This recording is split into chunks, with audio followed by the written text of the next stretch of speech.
Hello everybody, thanks for being with me again in this fifth session of the orthodontics model.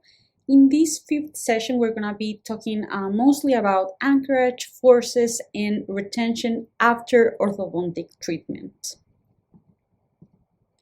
And remember, if you see a little Y with this question mark next to it, that means that's a slide that you want to pay attention to because one or two questions might come on the exam regarding this topic.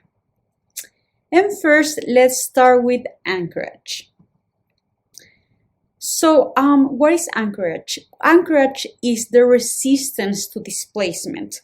The anchorage value of any tooth is roughly equivalent to its root surface area, which is the same as its periodontal ligament area. What exactly